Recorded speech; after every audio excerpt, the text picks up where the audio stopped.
ఉండదు. వందల లెక్కల అకౌంట్లు ఉంటాయి. పడితే ఉట్టి పగిలిపోవాలి. పక్కన జరగాలండి. అత్త కొడుకొని అత్త చెప్పారు. రవి ఒక నల్ల పయ్య. అత్త ఎంత చేరుతాను ఆయన పక్క రావాలి. అందరినీ రమ్మని అసలు కనిపించలేదు. అందరూ పక్కతో కొంచెం భూమి కూడా తీసుకొని మన గ్రూప్లో బయటకి చంద్రకొండ మూడోసారి మూడుకొండయ్యా కొడితే ఉట్టి పగిలిపోవాలి.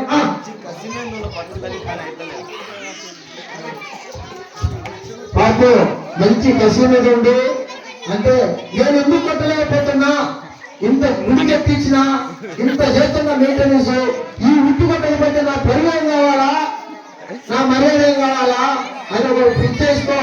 ఒకటికి 10 సార్లు అయినా తిరిగి 7 రూపాయలు తీసుకోకపోయి ఉట్టి మాత్రం కొట్టాలా. ఆ పంతంతో పోతుంది. ఆ పంట లెక్కేసుకుని వచ్చింది. నాకు నాకు అర్థమవుతుంది. మనసులో తిరిగినట్టు తిరిగి అడుగు లెక్కేసుకున్నాడు మా మామ. ఆహా సత్యంగా బాగుండు కానీ కొంచెం గురి తప్పింది. మళ్ళీ ఒకసారి లెక్కేసుకున్నా మామ. ఒక ఇద్దరు అయ్యా మా పులిబుత్త బంధు కొంతగా పెడుతూ మన గంగు వీరశంకర్ గారు తలలు కట్టుకుంటున్నారు.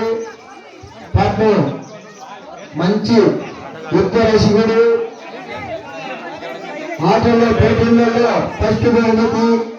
అలాగే ఈ నడుమ వెంకటేశ్వరుడు ఎవరు పెట్టకుండా ఎవరు ఎంతమంది ఊరేళ్ళు పెట్టుకున్నా కానీ మా శాఖలు మాత్రం ఊరిని కనిపెట్టుకొని దేవుని కనిపెట్టుకొని వెంకటేశ్వరరావు ఉన్న వృత్తి కోసం ఇప్పుడు వృత్తి బహుమతి గెలుచుకొని ఆయన సత్తా సాధకంగా ప్రయత్నిస్తుంది.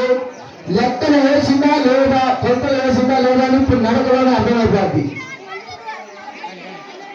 ఎవరు చెప్పద్దు పక్కకి జరగాల పిల్లగా. ఓ పర్వతులు పక్కకి జరగాల. లెక్కలైతే వేసిందో అర్థమవుతుంది. కింద రుచుతున్నప్పుడే అర్థమవుతుంది. లెక్కలు 40 లెక్కలు వేసినా ఇప్పుడు 3 సార్లు లెక్క 5 లెక్క చెప్తుండ్రు. అర్థమవుతుందా సాగరు భగవంతు మందే సాగరు. మన మర్యాద నిలబెట్టున్నారా నువ్వు? అబ్బా ఏం మాట్లాడారు కూడా అందరూ ఆ గొంతులో చూసుకుంటారు. ఆయన ఆ గొంతు పాడుగారు ఏముంది ఆ గొంతులో పోతే గేట్లు లేకపోతే గొంతులు ఎప్పుడు తీసుకోండి. ఆయన ఎందుకు చూసుకో ఆ గేట్లు తను చూసుకోండి. ఎందుకు ఆ గేట్లను మీకు మంచిగా ఇంటికి పంపించండి. నారపాత మళ్ళీ బహుమతి కోసం అటకా బండ ఖాళీ ఉందంటే 7 అటకా బండ మీద పెడదామని మా నారపాత మళ్ళీ వచ్చింది. ఏమి ఆట తిప్పని 30 రోజులు తిప్పినా భయపడే పులి అవుతుంది. నారాయణ అంటే ఏమనుకుంటే ఒక బ్రాండ్ టాటా పుష్ప పుష్పరాజు ఏమో తగ్గిందని ఒకసారి మా తాత బయలుదేరుతుండే అందరికి వార్నింగ్ ఇస్తుండే. కోపం మీదండి చిన్న కర్ర పెట్టి దండం కూడా పెట్టిండు. వేరే అవుతుంది ఒప్పల్లారి మీద 1000 రూపాయలు దోపిడీ వేసుకోబోతుండే. తాత నీ గురంతా 716 మీద ఉండాలా. ఉచ్చి మీద పెట్టగాకు. 716 మీద గురి ఉందా వచ్చింది మన ప్రైజే. తాత కుట్టుకుంటే పడుతుండో ఖాళీ పిల్లలు ఉరుగా ఉరుగు ఆగురా అంటుండో. ఎందుకో భయపడుతున్నట్టు అనిపించండి. ఏం దానికి భయపడి నాకు వస్తుందా రాదా, ఏమి చింత అయింది పాపం చింత పడతా పోతుంది.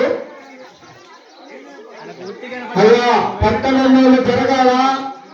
మా తాత ఉట్టి చూసినట్టుండే కళ్ళలో చూసుకుంటా ముందర పోతుంది. బా ఇంతటి ఆటగాడు వాడున్నాడు. పింఛన్కి ప్రార్థించేస్తుంది కళ్ళు తీసుకుని. తాత నెక్స్ట్ పింఛన్ వచ్చేసిండు మా తాత.